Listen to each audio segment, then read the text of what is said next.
In a kingdom where an alpha's roar can shatter stone, the most feared king in the realm guards a truth that would tear his empire apart.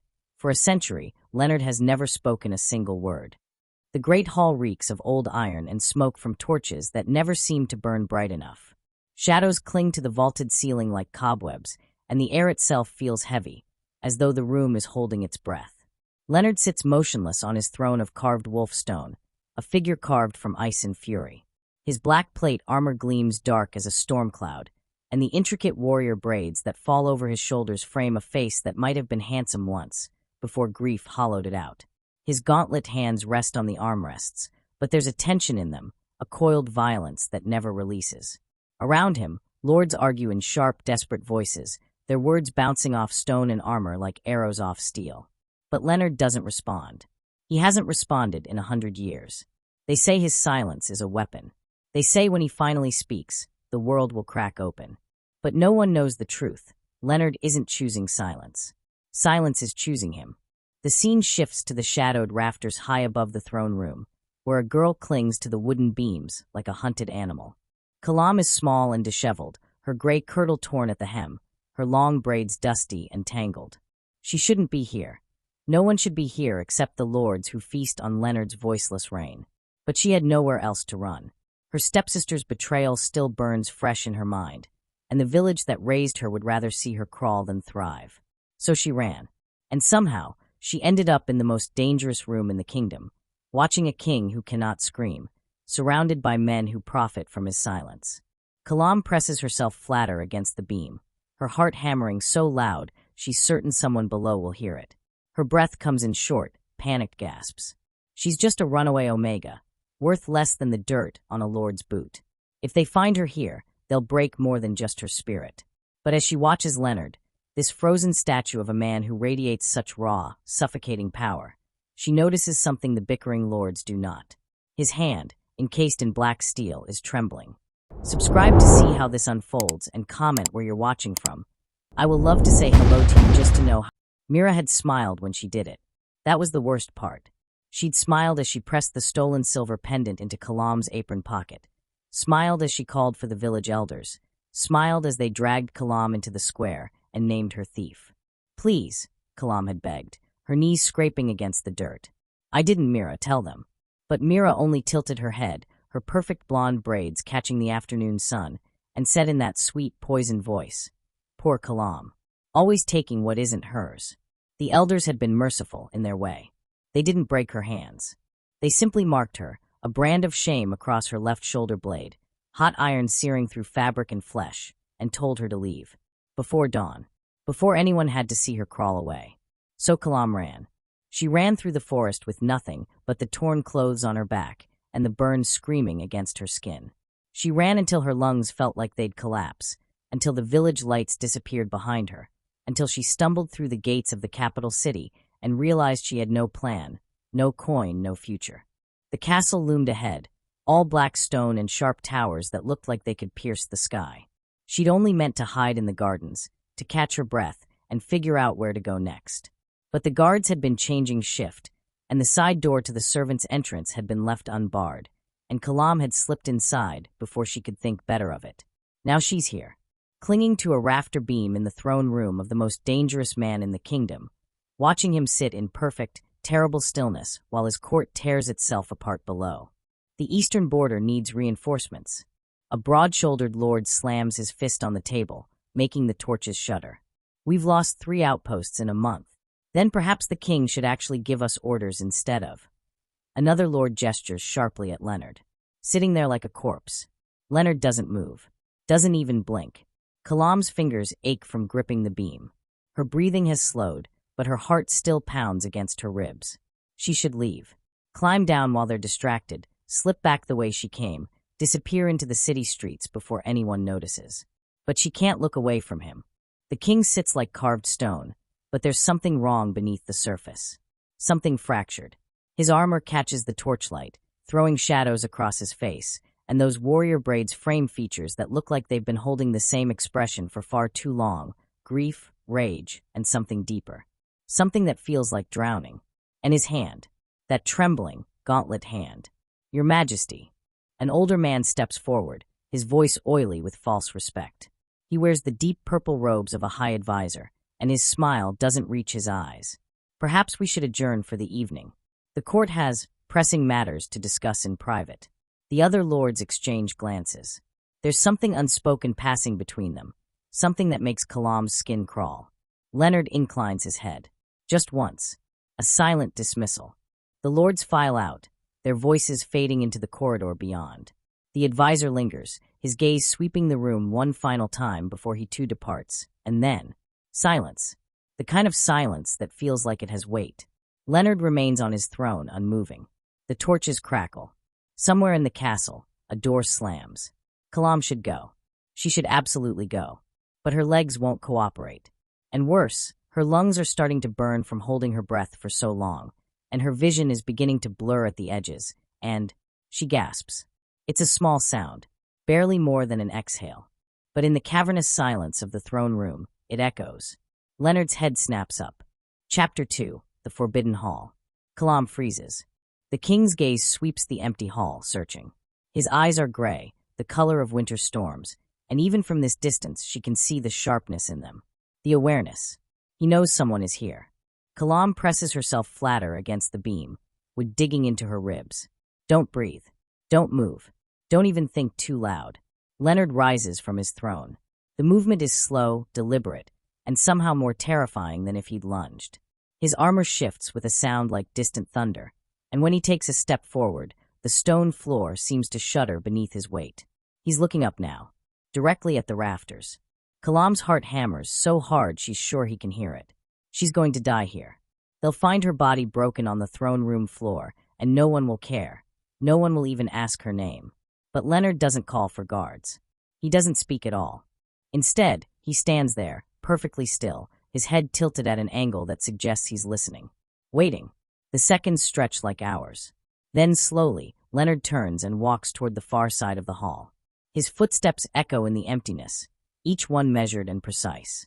He reaches a side door, one Khalam hadn't noticed before, and pauses with his hand on the iron handle. He looks back, just once, and Khalam could swear, in that brief moment, that his eyes find hers in the shadows. Then he's gone. The door closes behind him with a hollow thud, and Khalam is alone in the throne room, shaking so hard her teeth chatter. She stays in the rafters until the torches burn low and her muscles scream in protest. Only when she's certain, absolutely certain, that he's not coming back does she finally lower herself down, beam by beam, until her feet touch solid ground. The hall feels even larger from down here, more oppressive. The wolf throne looms in the center like a monument to something ancient and hungry, and the shadows seem to press in from all sides. Khalam moves quickly, keeping to the edges of the room, heading for the door she came through. But she stops. She doesn't know why. Maybe it's exhaustion. Maybe it's the burn on her shoulder blade reminding her that she has nowhere to go anyway. Maybe it's something else entirely, something that felt like recognition in the king's eyes when he looked up at the rafters. She turns back to the throne. There's a small alcove behind it, barely visible in the dim light. Probably a storage space for ceremonial items or old banners. It's not much, but it's shelter. And if she's careful, if she's quiet, maybe she can stay here just long enough to figure out her next move. Khalam slips into the alcove and curls up against the cold stone wall, pulling her torn kirtle tight around her shoulders. Tomorrow she'll leave. Tomorrow she'll find a way out of this nightmare. Tonight, she just needs to survive. She closes her eyes and tries to quiet her racing mind.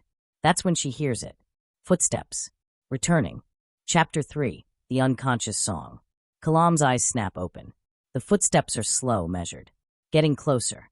She shrinks deeper into the alcove, making herself as small as possible. Maybe he won't check back here. Maybe he's just retrieving something, and he'll leave again, and she'll be safe. Leonard appears in the doorway of the alcove. Khalam's breath catches in her throat. Up close, he's even more imposing than he was from the rafters. The black armor makes him look like something forged in a nightmare, and those gray eyes cut through the darkness like shards of ice. His braids fall over his shoulders, intricate and severe, and his expression is completely unreadable. He doesn't look surprised to find her here. He looks like he knew exactly where she'd be. For a long moment, neither of them moves. Then Leonard extends his hand. Not to grab her. Not to threaten. Just offering. Khalam stares at his gauntlet palm. Her mind races through 1,000 possibilities, none of them good. This is a trap. This is a test. This is the moment before he calls the guards and has her dragged to the dungeons. But there's something in his eyes. Something that looks almost like recognition. Slowly, trembling, Khalam reaches out and places her hand in his. His grip is firm but careful. He pulls her to her feet, and she stumbles slightly, her legs stiff from hiding. Leonard steadies her with his other hand on her shoulder, the unmarked one, and the touch is surprisingly gentle. He gestures toward the throne room. Khalam doesn't understand. I'm sorry, I didn't mean to. Leonard shakes his head. Not in dismissal, but in something else. He points to the throne, then to the floor beside it, then to her. Stay. He wants her to stay. Khalam's voice comes out as barely a whisper. Why? But Leonard has already turned away, moving back toward his throne. He sits with the same rigid precision as before, settling into the stone seat like it's both his crown and his prison. And then he waits. Khalam stands there, frozen, trying to make sense of this. She's a runaway, a branded thief. She has no right to be in this room, let alone standing beside a king who could end her life with a single gesture. But he hasn't called for guards. He hasn't harmed her. He's just sitting there, watching her with those storm-gray eyes. Slowly, uncertainly, Khalam moves closer. She stays to the side of the throne, where the shadows are deepest, where she can still run if she needs to. Her heart won't stop racing, and her hands won't stop shaking, and every instinct is screaming at her to flee. But she stays. The hall falls silent again. Minutes pass, then an hour. The torches burn lower, casting dancing shadows across the vaulted ceiling. Khalam's legs begin to ache from standing, but she doesn't dare sit, doesn't dare move. She can feel Leonard's presence like a physical weight. It's not threatening, exactly, but it's overwhelming, like standing too close to a fire that could either warm you or consume you. Her breathing starts to slow. The adrenaline that's been coursing through her veins since Myra's betrayal begins to ebb, leaving exhaustion in its wake. Her eyelids grow heavy. And then, without thinking, without meaning to, Khalam begins to hum. It's the lullaby her mother used to sing. The one all the village children knew, passed down through generations. A simple melody, soft and low, meant to soothe restless babies and quiet troubled minds. The sound slips out of her before she can stop it. A few gentle notes that fill the cavernous silence. Then she realizes what she's done. Her voice cuts off abruptly, and she claps a hand over her mouth, eyes wide. But Leonard is already reacting. His hand, the one that had been trembling earlier, now grips the armrest of his throne so hard that the stone beneath his gauntlet cracks with a sound like breaking ice. Khalam takes a step back, terror flooding through her. But Leonard isn't looking at her with anger. He's looking at her like she's just shattered something inside him. Chapter 4. The Crack in the Armor. The stone continues to splinter beneath Leonard's grip, hairline fractures spreading across the wolf throne's armrest like frozen lightning. Khalam stands paralyzed, watching the king's face transform. The carved ice expression is cracking too, emotions flickering across his features too fast to name: shock, pain, recognition, something that looks almost like hunger. His chest rises and falls in rapid succession, as though he's forgotten how to breathe properly. Khalam's voice is barely a whisper. I'm sorry, I didn't. Leonard releases the armrest and surges to his feet. Khalam stumbles backward, but he's not advancing on her. He's just standing there, trembling now, not just his hand but his whole body, and those gray eyes are locked on her with an intensity that makes her feel like she's being seen for the first time in her life. He takes one step forward, then another. Khalam's back hits the wall. There's nowhere left to run. But when Leonard reaches her, he doesn't grab her, doesn't hurt her. Instead, he drops to one knee. The movement is so unexpected, so completely wrong, that Khalam's mind goes blank. Kings don't kneel, especially not to runaway Omega servants with brands on their shoulders and dirt under their fingernails. Leonard looks up at her, and his expression is no longer frozen. It's raw, desperate. He touches his throat with one gauntlet hand, then gestures to her mouth, to her voice. Again he mouths, the words soundless but unmistakable. You want me to? Khalam's hand drifts to her mouth. Sing.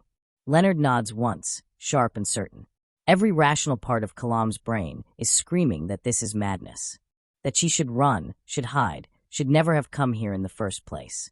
But there's something in Leonard's eyes that overrides all of that, a kind of desperate need that she recognizes because she's felt it herself. The need to not be alone. Slowly, hesitantly, Khalam begins the lullaby again.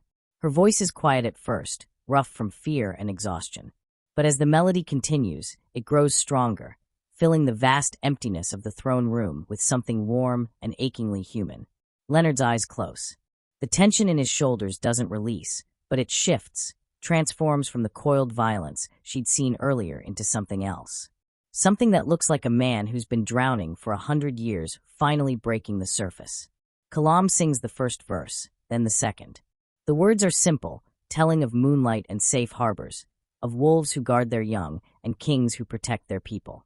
It's a children's song, meant for bedtime and gentle dreams. But the way Leonard reacts, you'd think she was performing a miracle. When she reaches the final verse, his hand moves to his chest, to where his heart would be beneath all that armor, and presses there, as though trying to confirm something. The last note fades into silence. Leonard opens his eyes, and Khalam sees tears tracking down his face. She's never seen a king cry before. Didn't think they could. Leonard rises slowly, as though his legs don't quite remember how to hold his weight. He takes a step back, giving her space, and then, deliberately carefully, he points to her, then to his throne room, then presses his palm flat over his heart. Stay. Please. Khalam should say no. Should tell him she can't, that she's running from something, that she doesn't belong here. But the word that comes out instead is, okay. Something in Leonard's expression shifts. Not quite a smile, his face seems to have forgotten how, but something close. Relief, maybe. Or hope. He turns and walks to a side door, gesturing for her to follow. Khalam's legs move before her mind can catch up. The door leads to a smaller chamber, still grand by any normal standard, but intimate compared to the throne room. There's a fireplace with embers still glowing, a desk covered in maps and sealed letters, and a single chair positioned by the window. Leonard points to the chair, then to her. You want me to sit? He nods. Khalam lowers herself into the chair slowly, half expecting it to be another trap. But Leonard simply moves to the fireplace and adds wood to the embers, coaxing them back to life. The flames cast warm light across his armor, making the black metal glow like heated coal. Once the fire is burning steadily, Leonard returns to his desk and begins writing on a piece of parchment. Khalam watches, fascinated and terrified in equal measure. After a moment, he turns the parchment toward her. The handwriting is precise, almost severe. You will stay in the castle. In these chambers. No one will harm you. I give you my word. Khalam reads it twice, trying to understand. Why? I'm just a... Leonard's hand moves across the parchment again. Your voice. I need to hear it. I don't understand. He writes faster now, the words sharp and urgent. 100 years. Silence. Your song. It's breaking something. Don't stop. Khalam's hand drifts unconsciously to her throat. Breaking what? But Leonard doesn't answer. He just looks at her with those storm-gray eyes, and she realizes this is all the explanation she's going to get. At least for now. Okay, she says again, quieter this time. I'll stay. Leonard's shoulders drop slightly, and for the first time since she saw him, he looks almost peaceful. He writes one more line. Sleep. You're safe here. And Khalam, exhausted beyond measure, decides to believe him. Chapter 5, The Discovery. Khalam wakes to morning light streaming through windows she doesn't recognize. For a moment, panic seizes her. Then the memories flood back. The throne room, the song, Leonard's tears. She sits up slowly, finding herself in a bed far too soft for someone like her. The chamber is empty, but there's fresh bread and water on the table beside her, along with clean clothes folded neatly over a chair. A gray dress. Simple but well-made, with long sleeves that would cover the brand on her shoulder. Khalam touches the fabric hesitantly, then glances around. Still alone. She changes quickly, grateful to be out of her torn kirtle. The new dress fits well enough, and when she catches her reflection in the polished metal of a wall sconce, she barely recognizes herself. She looks almost respectable. There's a knock at the door, 3 sharp raps. Come in. Khalam's voice comes out uncertain. The door opens to reveal Leonard, still in his black armor, still silent. But in the morning light, he looks different. Less like a statue and more like a man who's barely holding himself together. He gestures for her to follow. They move through corridors Khalam has never seen, past servants who quickly avert their eyes when they see the king. No one speaks. No one dares. Leonard leads her to a private study, smaller than the chamber from last night. He closes the door and moves to his desk, where more parchment awaits. The court will question your presence, he writes. We tell them you are a new servant, assigned to my chambers. Won't they wonder why you chose? Let them wonder. Khalam reads the words twice. And what do I actually do? Besides, stay near me. Sing when we are alone. That's it. Leonard's pen pauses, then continues. For now. There's more I must explain. But not yet. Khalam wants to argue, to demand answers. But the look in his eyes stops her. There's something ancient and wounded there, and she realizes that whatever secret he's carrying, it's not something that can be spoken in a morning's conversation.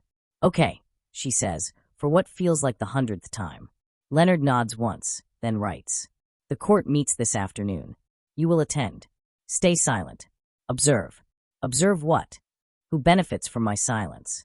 Who fears its breaking? And with that cryptic instruction, Leonard stands and gestures toward the door. The morning passes in a strange blur. Khalam is given tasks by a stern-faced head servant, dusting, organizing, staying out of the way. But every hour or so, Leonard finds a reason to summon her to his study, where she sings a few verses of the lullaby and watches his expression shift from frozen to almost human. By afternoon, when she's summoned to the throne room for the court session, Khalam has started to understand. Leonard isn't just silent. He's trapped. And somehow, impossibly, her voice is the key. The lords file in, taking their positions around the hall.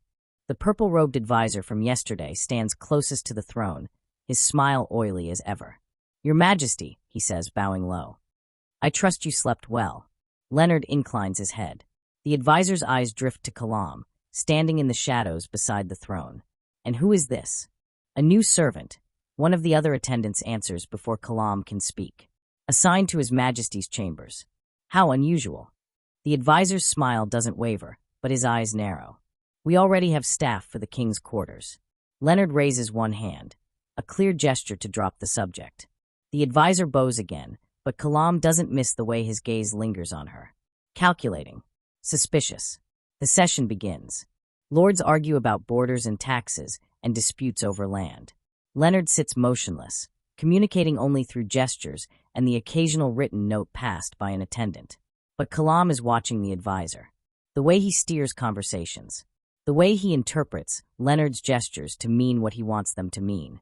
The way he controls the entire court without ever directly contradicting the king. This man doesn't serve Leonard. He rules through him. And he's been doing it for a very, very long time. When the session ends and the lords file out, the advisor lingers. Your Majesty, he says softly. Might I have a word? Leonard gestures him closer. The advisor's eyes flick to Khalam. In private, perhaps? But Leonard shakes his head and points firmly to Khalam. Stay. The advisor's smile tightens. As you wish. He lowers his voice.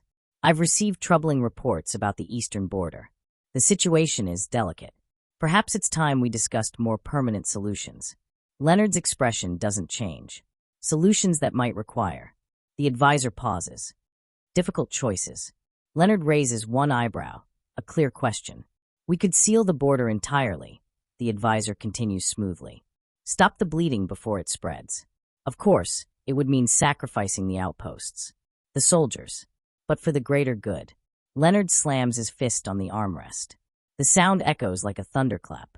The advisor steps back, his smile finally slipping. Your Majesty, I only suggest. But Leonard is already writing, his hand moving with sharp, angry strokes. When he turns the parchment, the words are clear. No, we protect our people. All of them. The advisor's face goes carefully neutral. Of course, as you command. He bows and leaves, but not before casting one more suspicious glance at Khalam. When they're alone, Leonard slumps slightly in his throne. The first time Khalam has seen him show any weakness. She moves closer, her voice soft. He's been controlling you, hasn't he? Using your silence. Leonard doesn't write an answer. He doesn't need to. The truth is written all over his face. Chapter 6. The Maid's Touch. Over the following days, Khalam learns the rhythms of Leonard's silence. She learns that he rises before dawn and stands at his window watching the kingdom wake, his armored shoulders rigid with responsibility.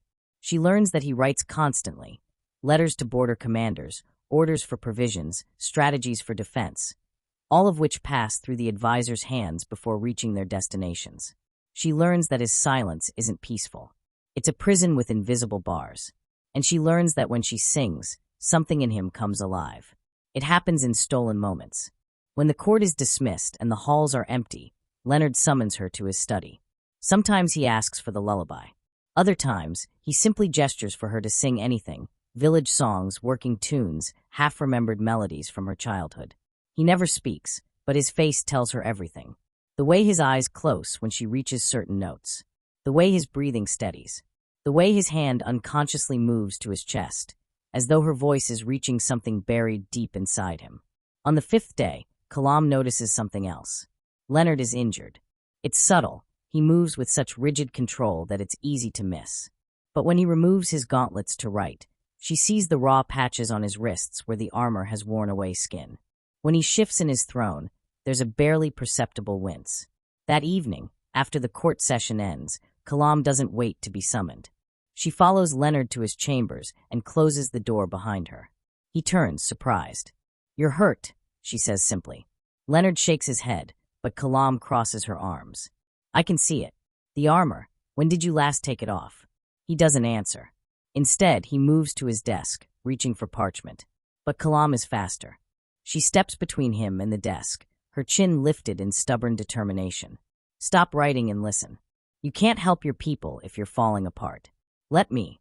She hesitates, the audacity of what she's suggesting finally hitting her. "Let me help." Leonard stares at her for a long moment. Then slowly he nods. Khalam's hands shake as she reaches for the clasps on his shoulder plates. She's never touched armor this fine, never been this close to a king. But Leonard stands perfectly still, allowing her to work. The shoulder plates come away first, then the chest piece, then the gauntlets. Each piece reveals more damage. Bruises across his ribs, raw spots where metal has pressed too long against skin, old scars that tell stories of battles fought decades ago. "You haven't taken this off in weeks, have you?" Khalam whispers. Leonard looks away, something like shame flickering across his face. Khalam finds a basin of water and clean cloth. She works in silence, cleaning the wounds with gentle, practiced hands, the same way she used to tend to injured animals in the village. Leonard flinches occasionally, but doesn't pull away. As she works, Khalam begins to hum. Not the lullaby this time, but something softer. A healing song her mother taught her. Leonard's breathing changes, deepens. When she finishes, Khalam steps back to examine her work. "Better, but you need to take the armor off more often. Every day, at least for a few hours." Leonard nods, then reaches for his parchment with hands that look strangely vulnerable without their gauntlets. "Thank you." Khalam reads the words and feels something warm unfold in her chest. "You don't have to thank me. I'm just—" She stops, unsure how to finish. What is she? A servant? A prisoner? Something else entirely? Leonard writes again. "You're the first person in a century who's seen me. Really seen me. Not the king. Not the armor. Me." Khalam's throat tightens. She thinks of her village, of Myra's cruelty, of all the people who looked at her and saw only what they wanted to see. A servant, a thief, someone disposable. "I know what that's like," she says quietly. "Being invisible." Leonard's gray eyes meet hers, and for a moment, the space between them feels charged with something Khalam can't quite name. Then he writes one more line. "You're not invisible to me." Chapter 7. The Servant's Knees. The advisor's name is Valdric. Khalam learns this from the other servants, who whisper it with a mixture of fear and reverence. He's been with the court for generations, longer than should be possible for a normal man. Some say he made a deal with dark powers.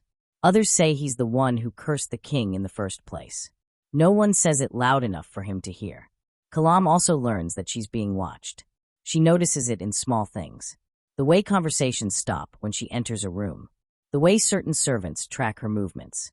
The way Valdric's eyes follow her during court sessions, cold and calculating. On the 9th day, Khalam is summoned to Valdric's office. She considers refusing. Considers running to Leonard. But that would only make things worse, would only prove that she has something to hide. So she goes. Valdric's office is all dark wood and leather-bound books that look older than the castle itself. He sits behind an ornate desk, his purple robes pristine, his smile as warm as a snake's. "Khalam," he says, gesturing to a chair. "Please sit." She remains standing. His smile doesn't waver. I've been watching you. You're quite devoted to the king, aren't you? I serve his majesty. As we all do. Indeed. Valdric leans back in his chair. But your service is unusual. The king has never kept personal servants before. Never shown such preference.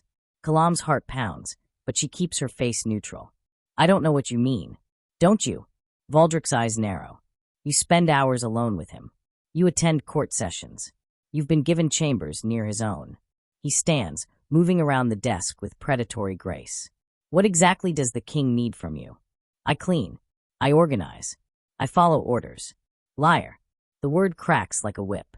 Valdric stops inches from her, his voice dropping to a dangerous whisper. I've ruled this court for 100 years through the king's silence. I've kept this kingdom stable, prosperous, controlled. And then you arrive, a nobody from nowhere, and suddenly the king is different. Agitated. Restless. I haven't done anything. You've done something. Valdric's hand shoots out, gripping her arm hard enough to bruise. And I will find out what. Khalam tries to pull away, but his grip is iron. There are rumors, Valdric continues, about certain magics. Songs that can break curses. Voices that can undo what was sealed. His smile returns, colder now. Tell me, Khalam, do you sing for the king? Her silence is answer enough. Valdric releases her arm and steps back, his expression triumphant. I thought so. How quaint. He moves to his desk and picks up a small bell. Unfortunately, I can't allow that to continue. He rings the bell once. The door opens, and 3 guards enter. Not castle guards. These men wear different colors.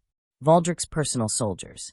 Escort Miss Khalam to the lower chambers, Valdric says pleasantly. She requires correction. Terror floods through Khalam. The king will. The king will do nothing, Valdric interrupts. Because the king cannot speak. And by the time he realizes you're missing, it will be far too late. The guards move forward. Khalam runs.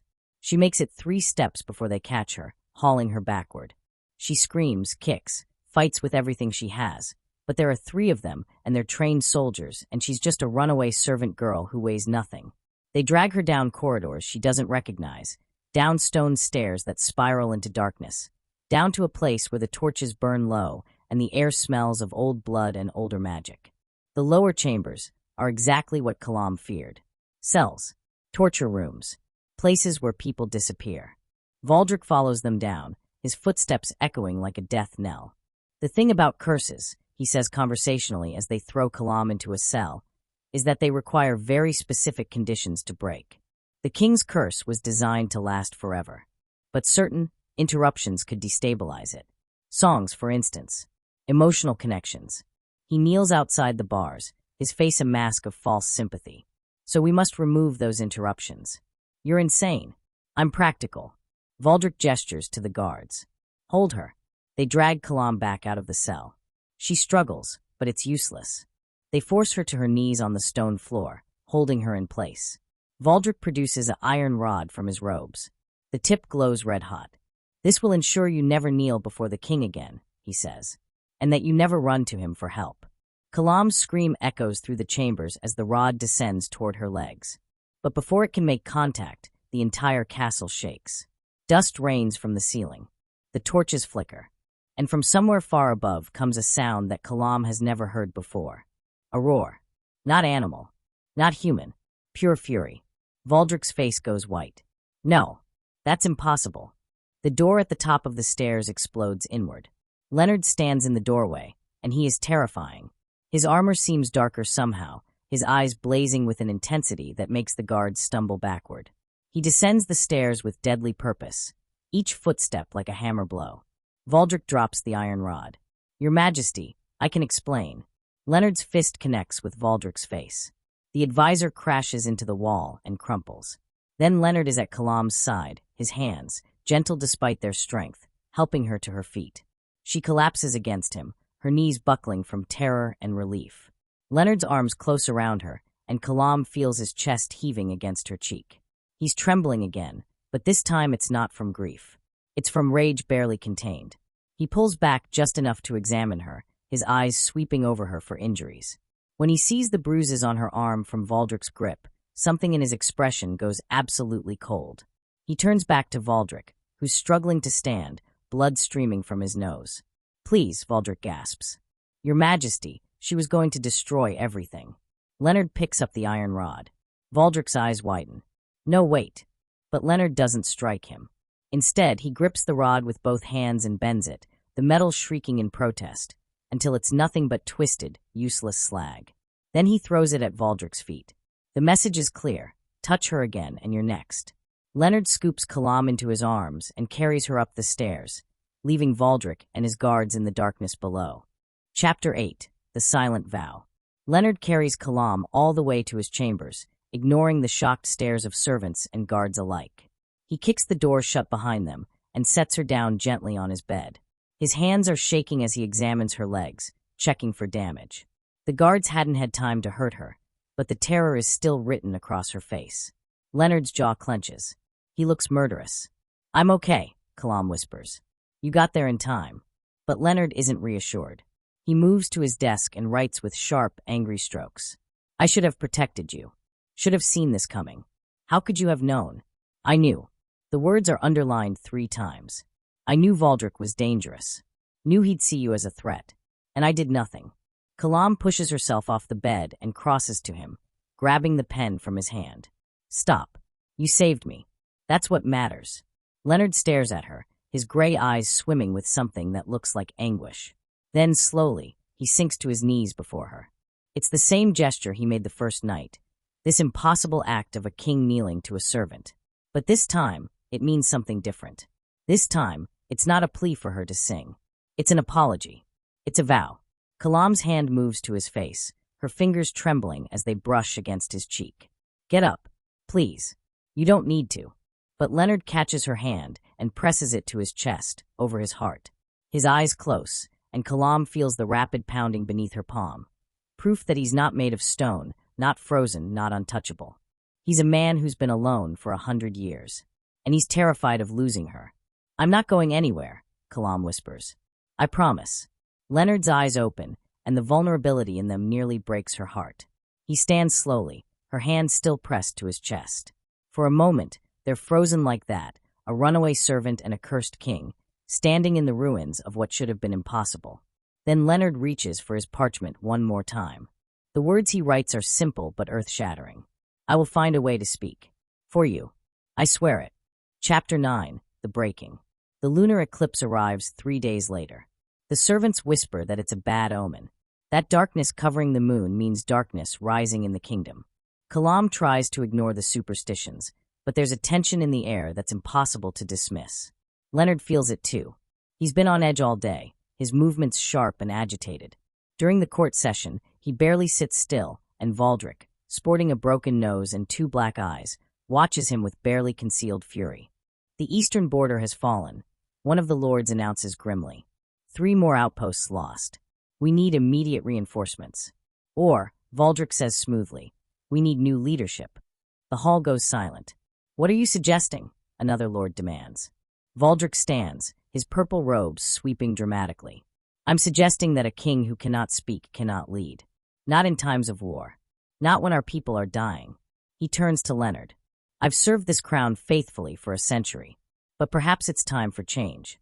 Leonard's hand grips the armrest. Stone cracks. A vote, Valdric continues. The council should vote on whether. The doors to the throne room burst open. A dozen soldiers march in, all wearing Valdric's colors. They surround the throne, their weapons drawn. What is the meaning of this? A lord shouts. Valdric's smile is poisonous. Insurance. His Majesty has been compromised. The servant girl, he points at Khalam, has been using forbidden magic to manipulate him, to break his curse. We cannot allow that to continue. The curse keeps us safe, another lord cries. The prophecy says if he speaks. The prophecy is a lie, Valdric snaps. One I created to keep him controllable. But now, with her interference, everything is at risk. He turns to Leonard. So here's what happens next. You abdicate peacefully, and I'll let the girl live. Or you resist, and I'll make her suffer in ways you can't imagine. Leonard rises from his throne, fury radiating from every line of his body. Ah, there it is, Valdric purrs. That legendary rage. But what can you do, Your Majesty? You can't speak. Can't give orders. Can't even scream. The soldiers move closer to Khalam. She backs away, her heart hammering. This is it. This is how it ends. But then she sees Leonard's face, and she understands. The curse doesn't keep the kingdom safe. It keeps Valdric safe. It keeps Leonard powerless while Valdric pulls the strings. But Leonard has been fighting it, fighting the curse, the silence, the century of isolation, since the moment he heard her sing. And now, he's ready to break free. Khalam opens her mouth and sings. Not the lullaby this time. Not a gentle village song. She sings something older, something her mother taught her about ancient kings and warriors who rose from silence to defend those they loved. Her voice fills the throne room, echoing off stone and armor, building in strength and power. Leonard's eyes lock on hers, and something inside him shatters. He opens his mouth, and for the first time in 100 years, he roars. The sound is inhuman, divine. It shakes the foundations of the castle, cracks running up the walls like lightning. The soldiers drop their weapons, covering their ears. The lords fall to their knees. Even Valdric stumbles backward, terror written across his face. But Leonard isn't finished. He speaks. His voice is rough from disuse, raw and powerful and absolutely commanding. Get away from her. The soldiers flee. The lords prostrate themselves. Even Valdric drops to his knees, all his schemes crumbling to dust in the face of a king who has finally reclaimed his voice. Leonard crosses the throne room in 3 strides and pulls Khalam into his arms, shielding her with his body. I've got you, he says, and his voice is the most beautiful sound Khalam has ever heard. Rough like gravel, deep like thunder, but unmistakably his. No one will hurt you again. I swear it. Khalam buries her face in his chest and starts to cry. Leonard holds her tighter, then turns to face his court. Valdric, he says, and the name sounds like a death sentence. You sealed my voice a century ago to control my throne. You murdered my mother to break my spirit. You've bled this kingdom dry while I sat silent. Valdric tries to speak, but Leonard's voice cuts him off. But you made one mistake. You underestimated what love could do. What she could do. He looks down at Khalam, his expression softening. She gave me back more than my voice. She gave me a reason to fight. He turns back to Valdric. You're done. Guards, the real guards, take him to the dungeons. He'll stand trial for treason. The castle guards, loyal to Leonard, not Valdric, rush forward and seize the advisor. Leonard watches him dragged away, then surveys his court. The curse is broken, he announces. I am your king, and I will speak for our people. I will fight for them, and anyone who threatens them. His eyes sweep across the kneeling lords. Will answer to me. The silence that follows is absolute. Then, one by one, the lords bow deeper. Long live the king, someone whispers. Long live the king. The cry spreads, growing louder. Leonard doesn't acknowledge them. He just looks down at Khalam, still cradled in his arms, and asks in that rough, beautiful voice. Are you all right? Khalam nods, still crying. You spoke. You actually spoke. For you, Leonard says simply. Only for you. Chapter 10. The New Era. The coronation happens at dawn. Leonard has refused to sit on the wolf throne until Khalam stands beside him. Not as a servant, but as something infinitely more important. This is insane, Khalam protests for the 100th time. I'm nobody. A runaway. A branded. You're the woman who broke a century-old curse, Leonard interrupts, his voice still rough but growing stronger. The woman who saw me when everyone else saw only a weapon or a puppet. The woman I... He stops, something vulnerable flickering across his face. The woman you what? Leonard takes her hands in his. They're in his chambers, alone, the morning sun streaming through the windows. He's wearing new armor, still black, still imposing, but somehow it looks less like a prison and more like what it was always meant to be, protection. The woman I choose, he says quietly. If you'll have me. Khalam's breath catches. You're a king. You're everything, Leonard says fiercely. You're brave and kind and stubborn, and you see people, truly see them. You saw me. He brings her hands to his lips. I've lived 100 years alone. I don't want to spend another day that way. So I'm asking, will you stand beside me? Not as a servant, as my equal, my partner. He pauses. My queen. Khalam stares at him, her mind reeling. This is impossible. This is madness. But she's been living in impossible madness since the moment she fled her village. Yes, she whispers. Yes, you stubborn, silent, impossible man. Yes. Leonard's face transforms, not quite a smile, but close. Something that looks like joy breaking through a century of ice. He pulls her close and kisses her forehead, her cheeks, her lips, gentle, reverent, as though she's something precious he's afraid to break. When they finally pull apart, Khalam is laughing and crying at the same time. "The court is going to lose their minds," she says. "Good," Leonard replies. "Let them. I've spent 100 years doing what everyone expected. It's time I do what I want." He touches her face gently. "And I want you." The coronation ceremony is simple but powerful.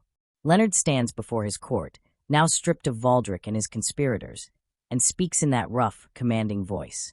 "For a century, I was silent, controlled, made into a symbol instead of a man. But that ends today." He turns to Khalam, standing beside him in a dress of silver and gray that makes her look like moonlight given form. "This woman broke my curse. She gave me back my voice, my will, my heart. And I will spend the rest of my life worthy of that gift." He takes her hand. "I present to you, Khalam, no longer a servant, but your future queen. Anyone who questions this will answer to me.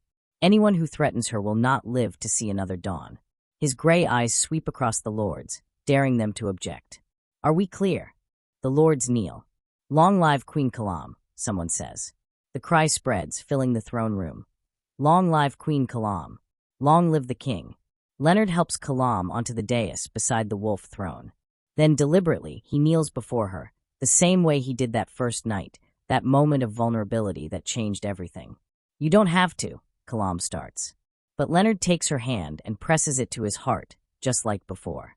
"I kneel by choice," he says clearly, so everyone can hear. Because true strength isn't standing above others. It's knowing when to bow to something greater than yourself. He looks up at her, and his voice softens. "And you are greater than any crown, any throne, any kingdom. You're the reason I'm still standing. So I kneel." Proudly. Khalam's eyes fill with tears. She helps him to his feet and whispers, "Get up here, you ridiculous man. We rule together, or not at all." Leonard smiles, an actual smile, rare and beautiful, and stands beside her. Together, they face the court. Together, they face the kingdom. Together, they face a future that neither of them could have imagined when a runaway servant girl stumbled into a throne room and sang a song that changed the world.